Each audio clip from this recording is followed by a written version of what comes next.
The bang shook the entire cul-de-sac, loud, metallic, angry, the kind of sound that makes dogs bark and neighbors peek through blinds.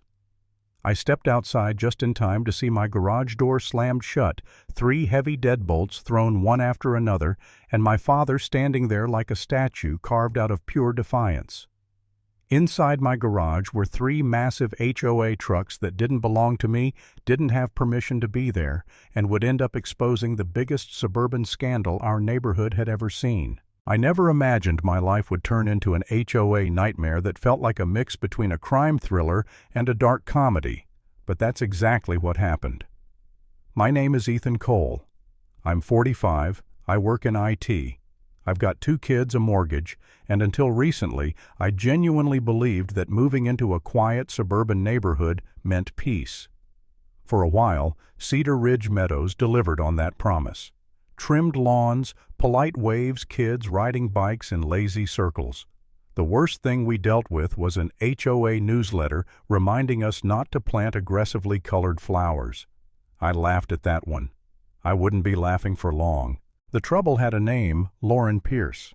She became HOA president the same year my dad Hank moved in with us. That timing alone should have been a warning sign. My father is a retired Army mechanic with 0 patience for pointless authority. Lauren, on the other hand, lived for it. Perfect bob haircut, bright lipstick, clipboard permanently glued to her hand. She walked the neighborhood like she was conducting military inspections. At first it was annoying but manageable notes about trash bins, mailbox color suggestions, passive-aggressive reminders about driveway etiquette. I rolled my eyes and moved on. I thought that was the extent of it. Then one afternoon I came home to a small white bakery box on my doorstep. Inside were 6 blueberry muffins that looked like they could survive a nuclear blast and a handwritten note taped inside the lid. Friendly reminder, your trash bins were visible longer than permitted. Also, per temporary ordinance, 47B, the HOA will be using your garage this week for equipment storage. Much appreciated, Lauren. I just stood there staring at it, wondering if I'd missed some meeting, some memo, some reality where this was normal. My dad read the note, squinted, and muttered, "She's testing you. You let this slide, she'll take the whole house." I laughed it off. Big mistake. The next morning, 3 trucks showed up. Not pickup trucks.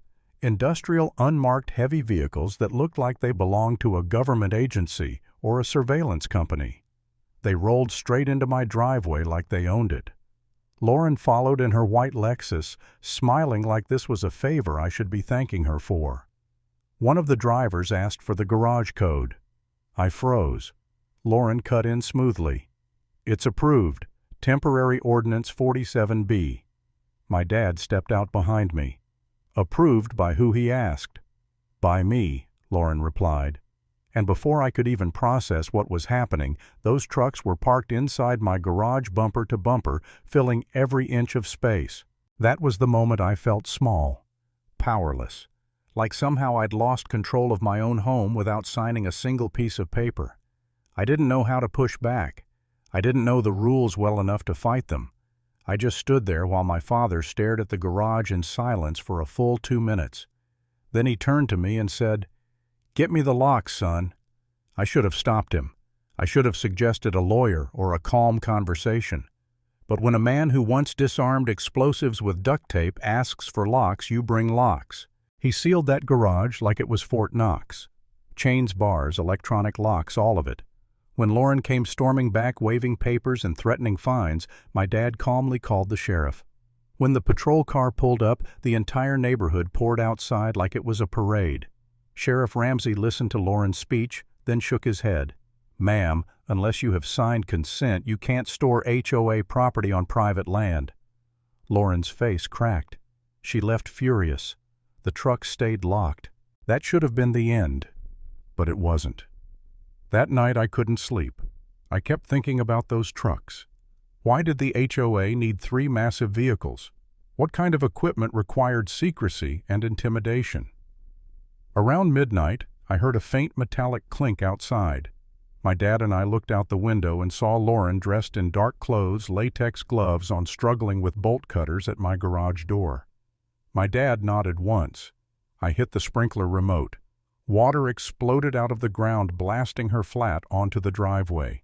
She ran off soaked and humiliated. The video went viral in our neighborhood group by morning. Everyone laughed. Everyone except me. Because once the adrenaline faded, doubt crept in. I started wondering if we'd gone too far. If I'd made an enemy I couldn't outrun. I worried about retaliation, about fines, about being labeled that guy. For a moment I considered unlocking the garage and apologizing just to make it stop. I hated that feeling, that quiet pressure to surrender even when I knew something was wrong. What changed everything was curiosity. The next evening my dad and I cracked open one of the trucks. Inside wasn't lawn equipment or tools. It was a surveillance command center. Monitors, microphones, cameras disguised as garden ornaments, files labeled with residents' names. My name was there too. Notes about routines, leverage, compliance. I felt sick. This wasn't HOA management. This was control. This was spying. That was the moment my fear turned into resolve. We weren't overreacting. We were underreacting. And we weren't alone. Neighbors started opening up. Stories poured out, fines issued minutes after minor violations. Personal details Lauren shouldn't have known, pressure that felt intentional. Then her former assistant came forward with proof emails, financial records logs showing data being sold. By the time we reached the emergency HOA meeting, Lauren was already cornered. She tried to dominate the room. She tried to threaten. My dad calmly dismantled her authority piece by piece. I showed the evidence. The room turned. The sheriff stood up. And when federal agents walked in, Lauren ran. They caught her. Just like that, her power evaporated. As she was led away, the neighborhood fell silent. Not cheering, not celebrating, just watching the collapse of someone who thought control made her untouchable. I stood there exhausted, shaken, relieved all at once. And the lesson hit me harder than anything else: power only works when people stay quiet. The moment we spoke up, it shattered.